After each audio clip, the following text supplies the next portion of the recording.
Hello students.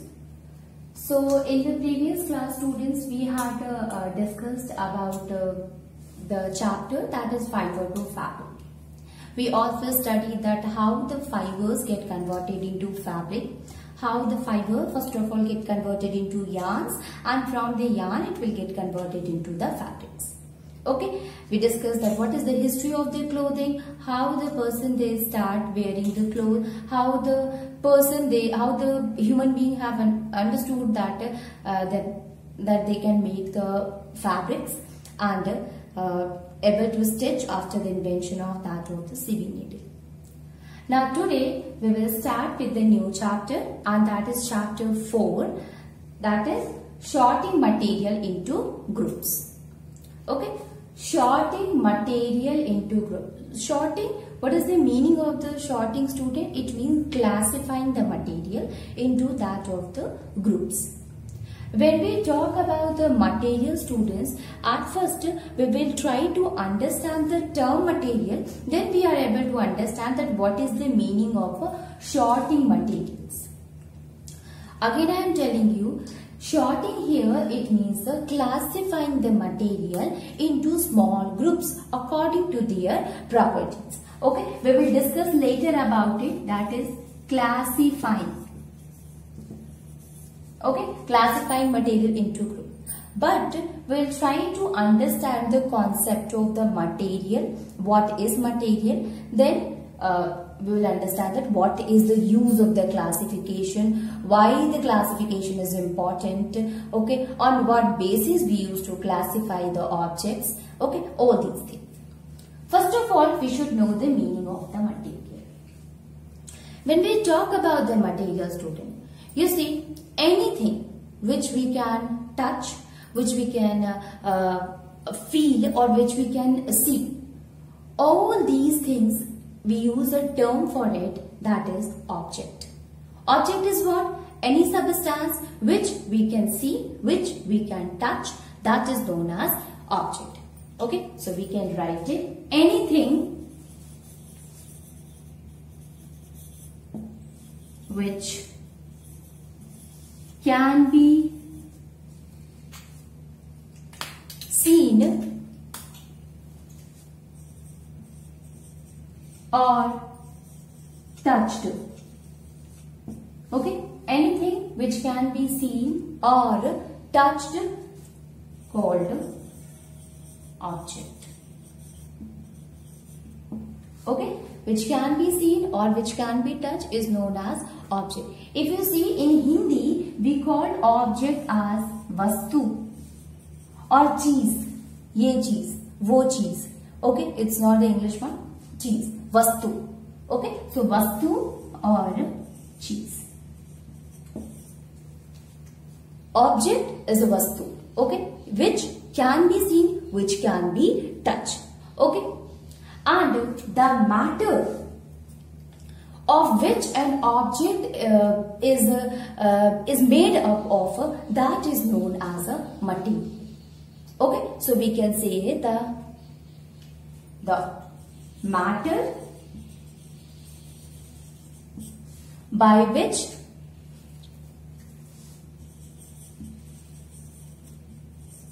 an object is made of is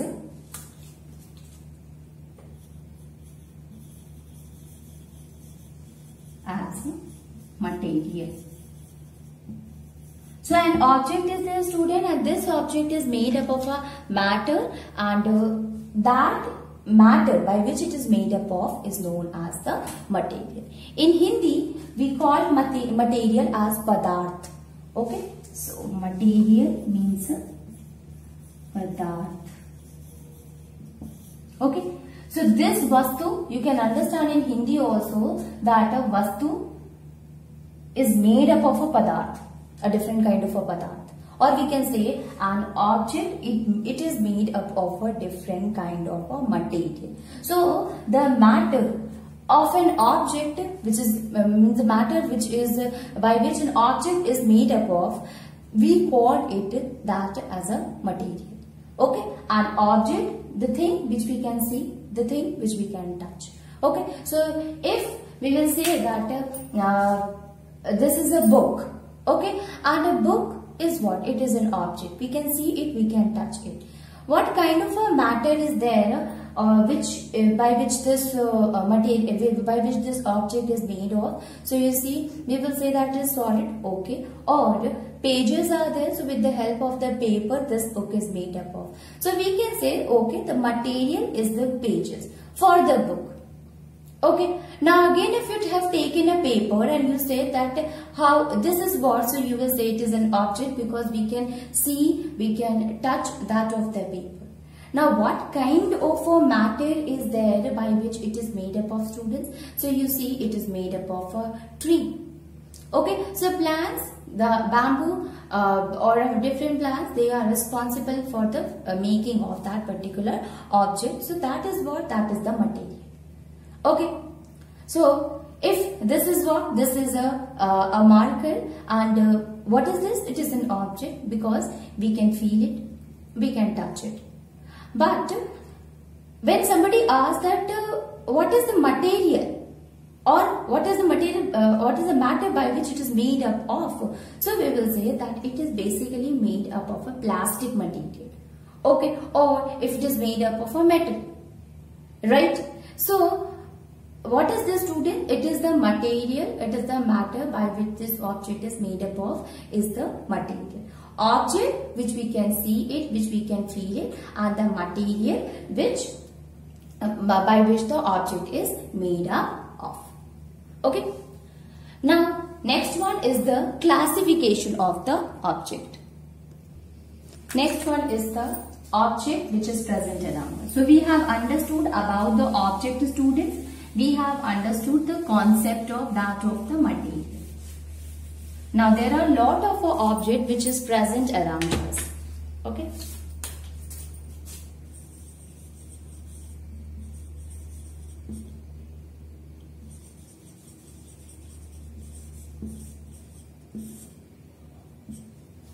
Object around us. So you see a large number of a different kind of a object you can see. Suppose you are standing in a room or in a classroom, you can see a lot of a different object. You can see chair, you can see desk, you can see table, you can see benches, as well as you can see a board is there, a duster is there, a chalk is there, a marker is there. Okay, all these things are there. Okay, fan is there, students, stool is there, a lot of a thing is there. So you see in the classroom or anywhere, you see a lot of a different kind of objects are, we can see a large number of a different object present around us. Okay. So you see, students, that all these objects which is present around us, they somehow vary with each other also. Like they can be of a different color, they can be of a different shape, they can be of a different sizes also, or in number also. Okay, and not only that, but in the properties also. So large object is there, small object is there, colorful object is there, colorless object is there. Different properties of a different objects are present around us. Okay, so we can say that there are a lot of objects are there which is present around us. So a lot of object is there which is present around us, and in that objects, it can be anything, student. It can be a box, it can be a pencil, it can be a soap, it can be a pen, it can be a book, bricks, okay, stone is there, board, etc. Lot more are there. Okay, football is there, water is there, bicycle is there, shoes is there, clothes are there. Lot of things. These all are objects because we can see it, we can touch it. Okay, and these objects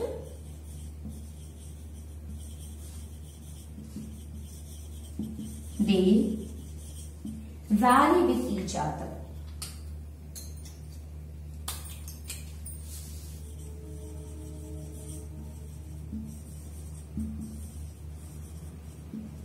In terms of its shape,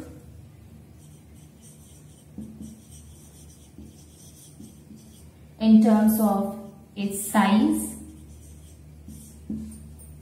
or color,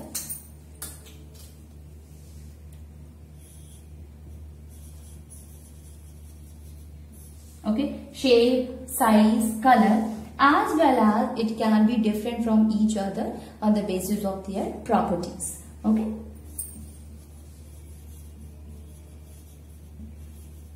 They can be of a different number, they can be of a different property, shape, size and color.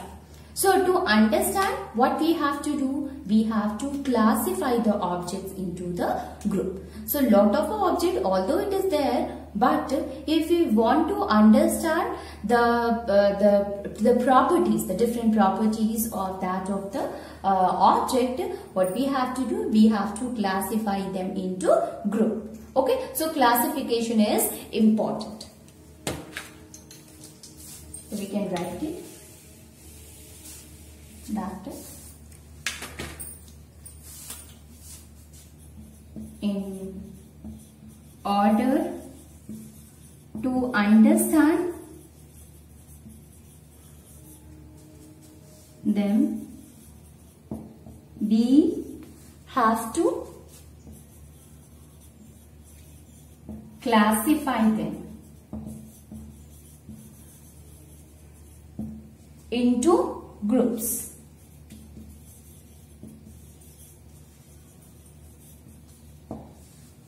Okay, in order to understand, we have to classify them into groups. So we will now try to understand the classification of the object.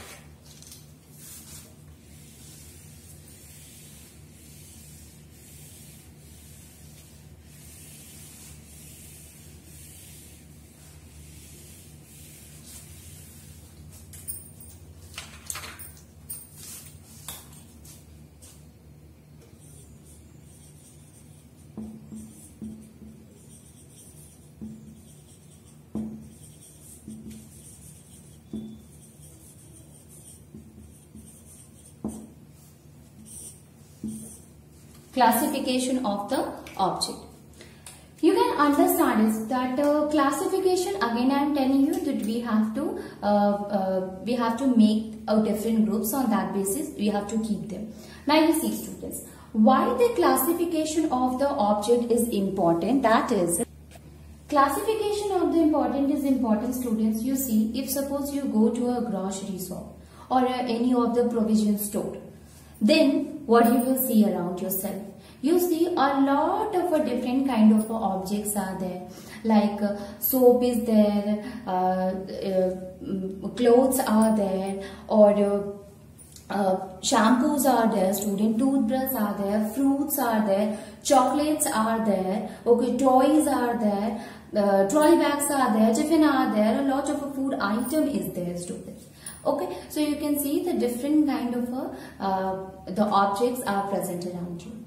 Okay, and all of them, they have been classified into group.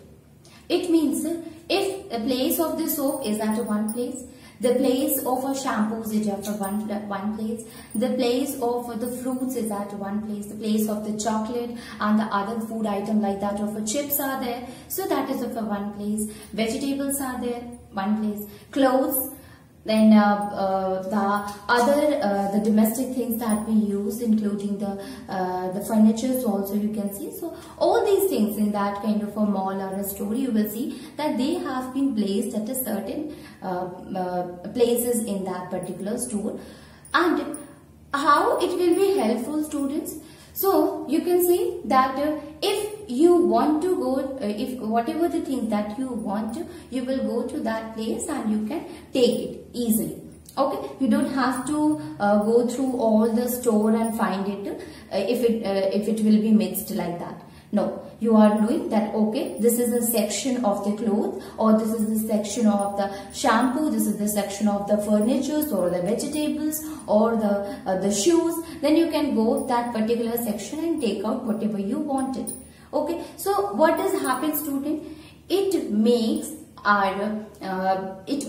us very easy for us to locate the thing. Okay, so we are able to find the thing very easily, as well as it will help in saving their time also. Okay, so it will not create any kind of a confusion. It will be very easy for us to find it. The same thing, student, if you are going to a grocery shop, then if you ask the shopkeeper for a soap bar, then the shopkeeper, he is knowing about it and he will go to that particular section where he has kept the different kind of a soap. Okay, and he will take out the soap and give it to you. What will happen if all the things, if the shopkeeper has mixed all the things together and you want a soap? Then it will be very difficult for the shopkeeper to find the soap with the other objects also. Okay, so you can understand by this, student, that classifying the group or classifying the objects into different group is very important. Okay, so let us write it about it. That the sorting of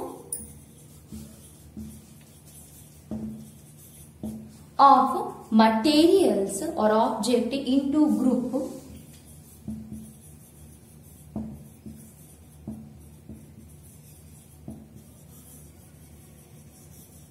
sorting of object into group with each group which is having its own characteristic property. Okay.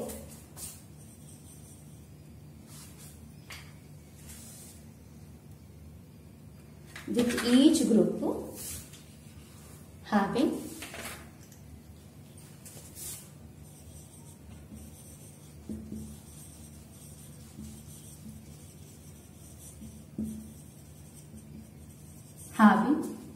its own characteristic property. Okay, it means if an object is there which is having a certain property, will be placed at a place.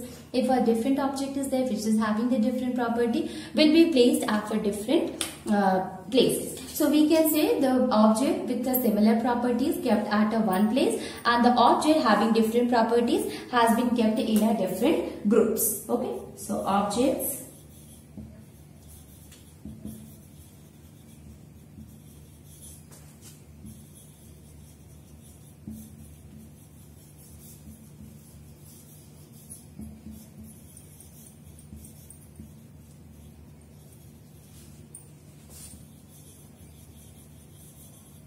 and object with a different property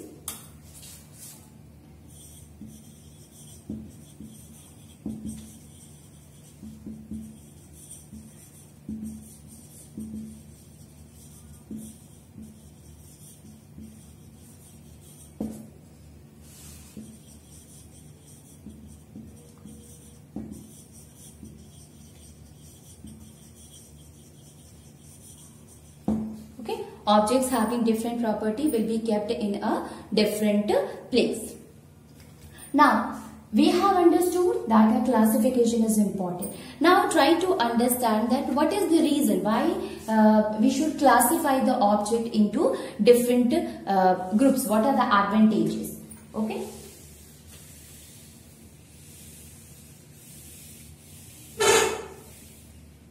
Classification of the object, we can write it.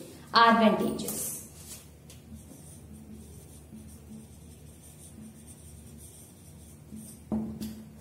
What are the different advantages, students? So the first advantage, it will be very easier for us to locate the position of that particular object. Whatever the object that we wanted, it will be very easy for us to locate them and work with them. So we can write it.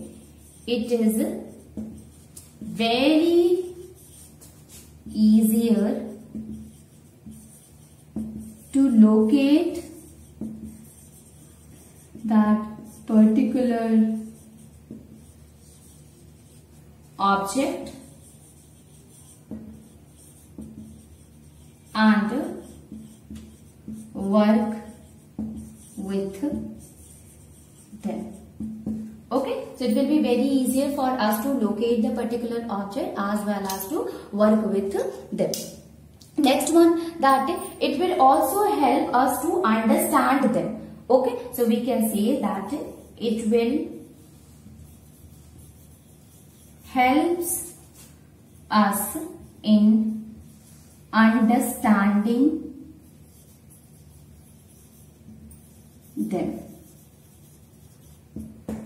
Okay, so it is very easier to locate the particular object as well as it will be very easier for us to work with them. So this is what, students, this is because there is a need of that of the classification of the object.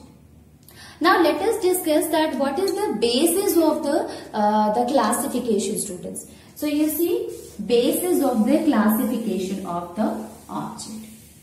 We have discussed the advantages of the classification. We have also discussed that why the classification is important. But now we will discuss that what is the basis of the classification of the object. Okay. So what is the basis, student? Actually, classification is divided into. So you see the classification object. What is the basis, students?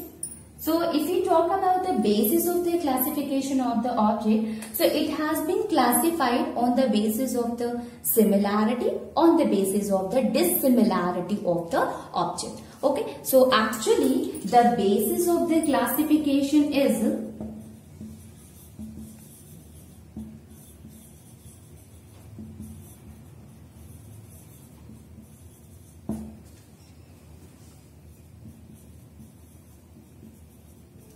similarities and dissimilarities. Dissimilarities means how similar they are and how they differ from each other. This is exactly the basis of the classification. Now you see, on the basis of the similarities and dissimilarities, we had classified the object into three. Actually, we had classified into two. The first one, student, is we had classified them into on the basis of the living object or the non-living object. We had classified them on the basis of a plant or the animals, as well as their uses, their color, their shape, their nature of the material, all these and similarity. Okay, so we can write it that classification on the basis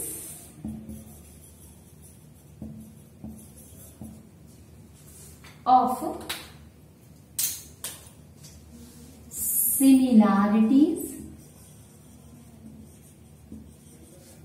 or dissimilarities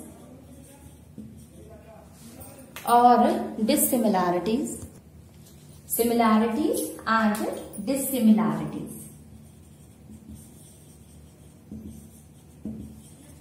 So classification on the basis of the similarities and dissimilarities classified can be grouped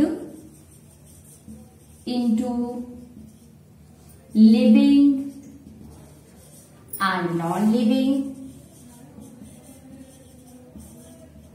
Then it is also classified into plants and animals.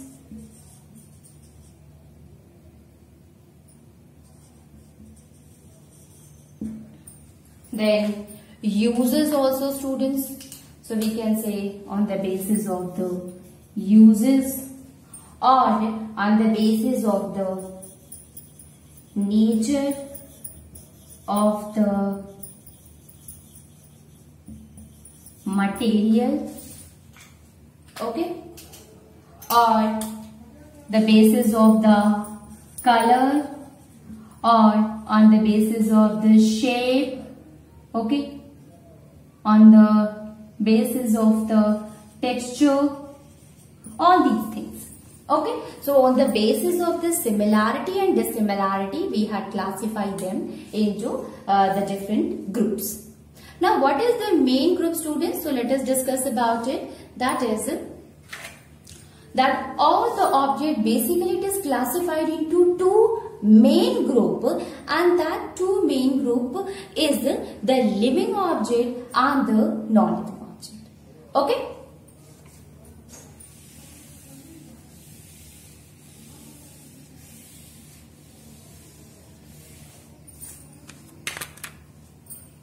So we can write it like all the object have been classified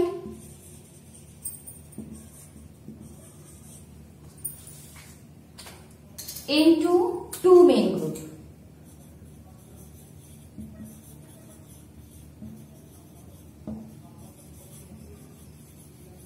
Into two main groups, that is living and non-living group. Okay, so you see living and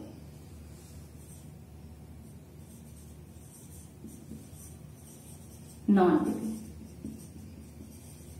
So living things and non-living thing, it is the main group, students, in which all the object has been classified. When you see the object, first of all the things that comes in your mind is that is non-living. If you see a dog, you will say that is living. If you see a plant, you will say that is living. If you see a duster or a board, you will say it is non-living. So all the object, the main classification has been done into the living and non-living.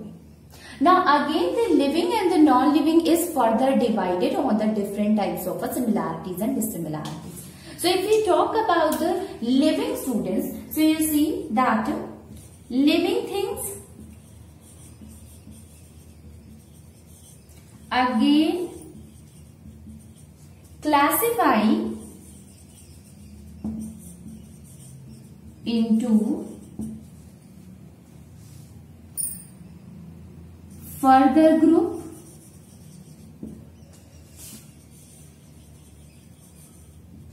and that further group student, it is human, plants or animals. So I will write it human or animals, both are the same thing, animals and plants. So living groups are divided into two, students, that is the animals are there and animals and plants are there. You know that the plants are having their respective characteristics, they are having the different properties. So they have been classified into a group, that is plant, and the animals, they have been classified into the another group, that is animals. Human beings, it comes in the same group, that is the animals. We all are the animals. Okay, so this living thing, this main group is again divided into the subgroup, into the further group, that is the animals and the plant. Next one is, student, what about the non-living thing? Yes, non-living thing is also divided. So we can say that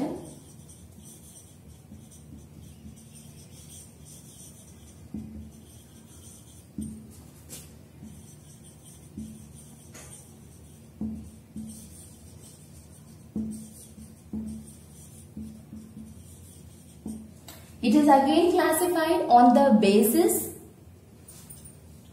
of their uses, on the basis of their color, on the basis of their shape, on the basis of their the texture, all these things. Okay, hardness is there. So classified on the basis of color, on the basis of shape, on the basis of size, on the basis of the hardness,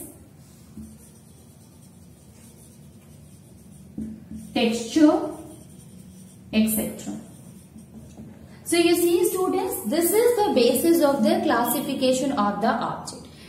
Classification of the object has been means it is basically classified into two main groups, that is living thing and non-living thing. Again, the living thing is further classified into animals and plants, and non-living thing is classified into the different on the basis of their shape, on the basis of their size, on the basis of their hardness, as well as on the basis of their texture. Okay, so this is about the basis of the classification of element.